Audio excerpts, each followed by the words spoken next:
Teach Breach a lot to play Dagger Rogue so he can learn me. Alright, so the first thing you want to do is to equip Grapple.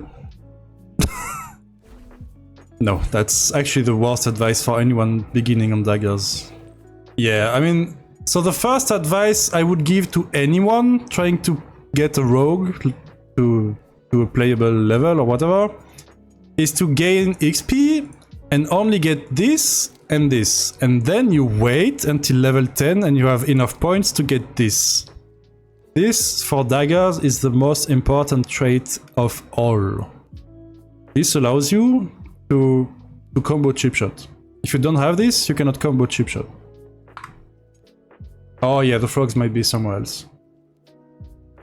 Do you have it? No, you don't. You don't have anything. When you start, you need to get level 1 and then you unlock adrenaline. I think you don't have it by default. 3 lessons? I mean, you know what? Goldbrook League has actual coaching, free coaching. If you have questions, feel free. Or you start at level 1. Yeah, but I think at level 1 you have 0 points, right? You need to get to level 2 to get your first point that you can spend. Okay, we can do a very quick tutorial on how to play rogue. Dagger rogue, that is. I will not teach anyone to play swords because people need to respect themselves a little bit. Okay, let's find a chill spot. Teach them how to bully hunter. To bully a hunter, you just play grapple and you stay in the fucking face the whole fight. Do you think grapple is better in any matchup? No. I'm starting to understand on which matchups Phantom Dagger is actually stronger. Because saying grapple is overall superior is just stupid, it's not the case. I mean, this will be about the current Dagger Rogue, which might give some changes. I would advise to get this as soon as you can. Level 10 you can get it, so make sure when you are level 10 you have at least 2 points for this. And this allows you to root when you do this. And this is our most reliable setup for a chip shot, basically. I would also advise when you get started, just play Phantom Dagger. Don't go on too crazy original stuff, just play Phantom Dagger. It's the easiest to use, and the safest to use, I would say. So yeah. So what you want to do in every matchup is to reach melee in the safest way possible. I mean, I won't go... I'm thinking about doing a tutorial on every matchup, but this would require like a 30 minutes video, so... So your goal is basically to reach people in melee and force them to spend their stamina. Now, because of the rework, Phantom Dagger is a good tool at forcing people to spend their stamina. Because they can dodge it by doing this. When you TP on someone, all they have to do is this, and they can actually skip the whole Phantom Dagger effect.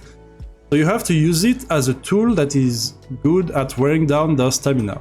Because basically, no one wants to have a rogue on their ass 24/7.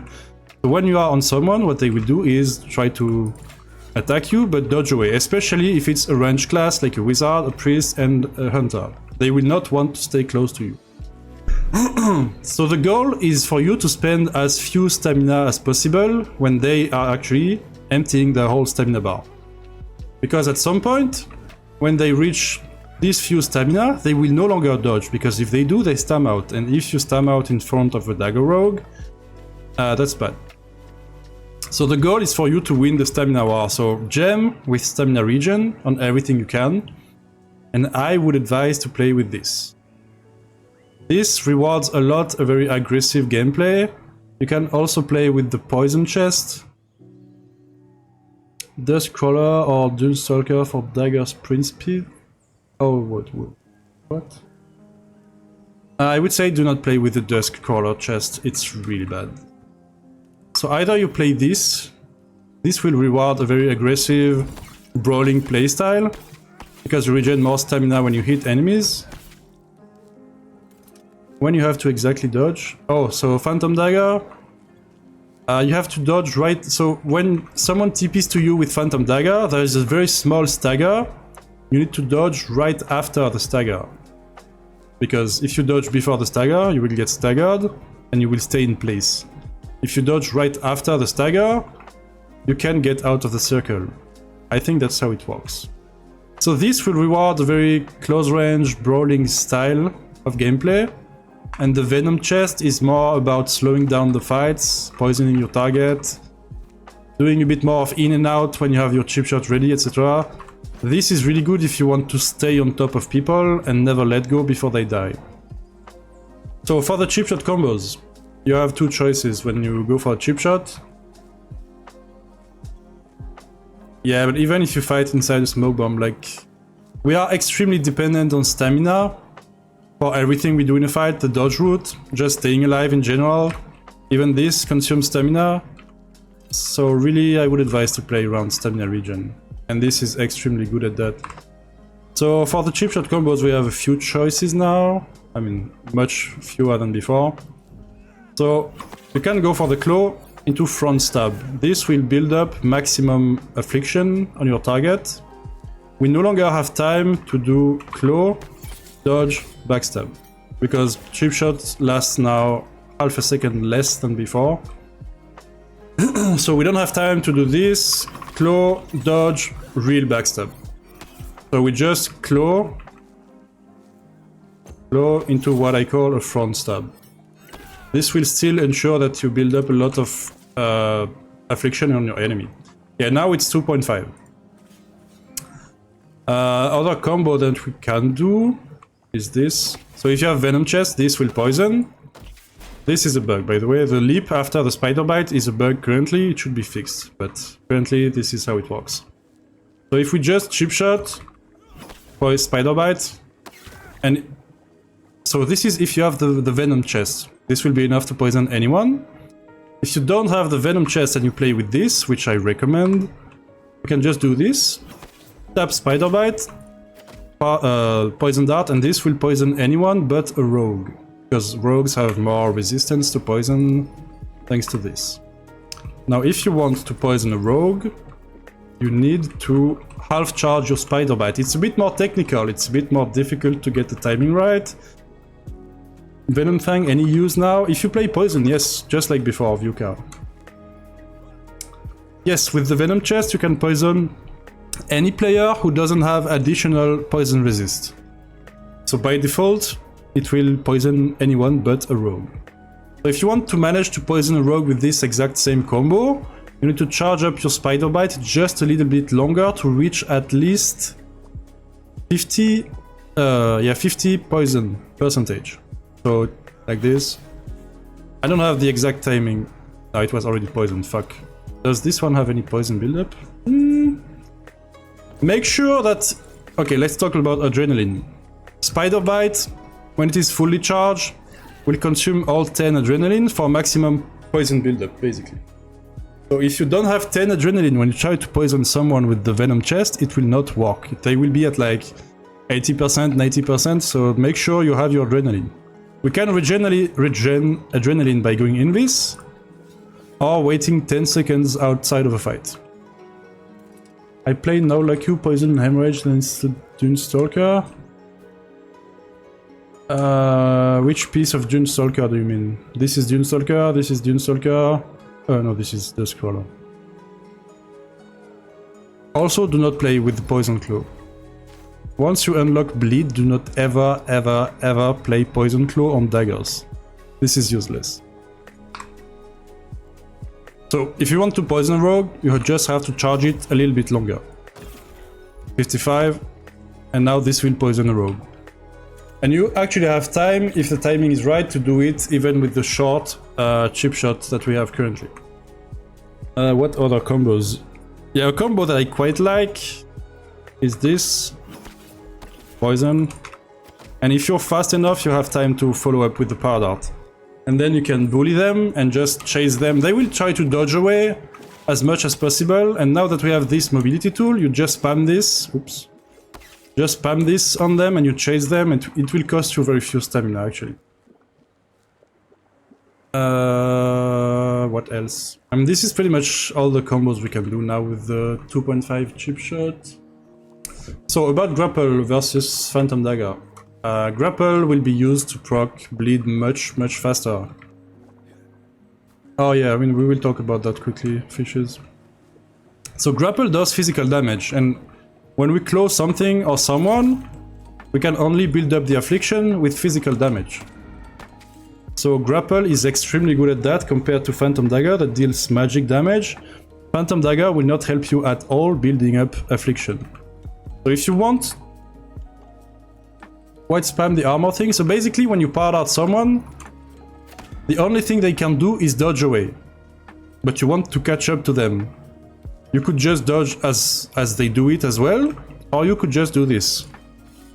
And you will catch up to them because they are slowed and they are just evading.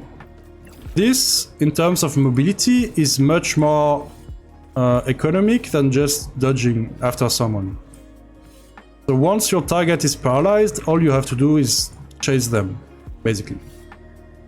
So yeah, grapple versus Phantom Dagger. Grapple is much more about staying on top of your enemy. Phantom Dagger tends to slow down a bit more the fight. But with grapple, you really want to stay in their face, spam close, spam the roots, spam grapple again. You want to force them to... Basically, you just pressure them 24/7. It will make most players panic, and some will just stam out because they cannot get away from you, basically. If you hit all your grapples, hit all your claws, you will proc bleed super fast, they will maybe stam out, and if they stam out, you just do this, into real backstab, boom, dead. Thank you for increasing the number of rogues in Greenwood for the next few days. Actually, my pleasure. So about the dodge attacks. Since last patch, one of our dodge attacks has been buffed, which is our double dodge attack. It is now a red attack, which means it can stagger through red and through blue attacks, and even through block. So even, let's say this guy is a warrior blocking. If I do this, it will not go through block and not stagger him. If I do this, it will go through block and stagger him. What exactly increases the bleed? You mean what? Oh, bleed deals 20% of max HP instantly when it procs. And there's like a 15 damage per second debuff for 45 seconds. So proccing it on a warrior is absolutely brutal. A warrior with 2k HP, they lose 400 on a bleed proc, basically. And it's not reduced because it's not physical. It's bleed. So bleed is really our biggest tool to take down people quickly. So yeah, if you want to use this against matchups that can block or have unstoppable attacks, this is really strong. Why does the second backstab always more? Always do more, you mean? Oh yeah, so backstab, if you do it in the actual back, not here. If you do it in the actual back of someone, it will deal 30% more damage. If you do it in the front, it's less. So currently we have the choice to either do this, front claw for maximum affliction build-up, or with just chip shot, jump, and real backstab in the back. But I would advise to go for bleed. Like, bleed puts so much pressure on people, it's really good. Okay, let's go for new lobby. You missed Visage. Visage doesn't exist. In the landscape that is Dagger Rogue, Visage is not even visible. On the painting landscape that is Dagger Rogue, Visage is just a scribble. Do you prefer bleed on all classes or prefer a real backstab? I've been thinking about this actually lately. I think against a warrior you definitely want bleed. Against squishy classes you actually might prefer the backstab. Because for example 20% of a wizard's HP is gonna be much less than a warrior. So if you just go for 2 full backstabs on a wizard, you will take more damage than if you go for 2 backstabs that proc bleed. Against a Wiz, I think you just go for the backstabs, honestly. I like proccing bleed. But I think you just go for the full backstabs on a wizard. And you should kill them on the second one if they don't hit. Isn't a claw more damage than 30% of backstab? A claw is like... and that's a fair... On blues, without armor, it's... I mean, on a real player, it's like 90. I mean, I would need to do the math, actually. I think on wizard, it's better to go for the full backstab. Okay, for gear, quickly about gear. So I would advise, if you play grapple, you need to play these pants, because let's say I empty my whole adrenaline bar and I spend some stamina. These pants will give me some stamina back when I get some adrenaline back, and grapple gives you adrenaline back. So it's really good. Like, if I am low, each time I cast a grapple, I will regain some stamina, as long as my adrenaline is not full. This is beast for daggers. I think there's no discussion here. Like, just play this. So you have the choice between this and the venom chest, and this I think is beast. Like, our invis is really strong, whether it's on Phantom Veil or Shroud. Just play this. And for the daggers, if you play a poison build, just get the Chris, the Venom Fang Chris, because you get the old chip shot duration when chip shot a poison target. If you don't rely on poison, which I don't, just play these. And I think that's pretty much it for the general way to go about matchups. Quick small things that are good to know. Our sprint attack does a snare on enemies. It is currently snare, so it's a good slow. Against some matchups, it can be nice to spam sprint attacks and get out, because we can get out quickly because of the sprint buff. And yeah, that's pretty much... Oh, also, our jump attack is unstoppable now. It used to not be unstoppable, but now, whenever we do this, we are unstoppable, so we cannot be knocked down the moment we click. It can be decent at gap closing, actually. But yeah, whatever. What else? Disease is weird to play. Disease is gonna slow down the fight even more. So Disease is, I think, only good against warriors. It's gonna slow down the fight even more, but it's not something that you would prefer over Bleed in any other matchup. And Visage is a very good escape tool, basically, but I don't like it. If you have no more adrenaline and you are in a fight and you need adrenaline back, you can just pop a smoke bomb and you will be considered in this, so you will regain adrenaline instantly.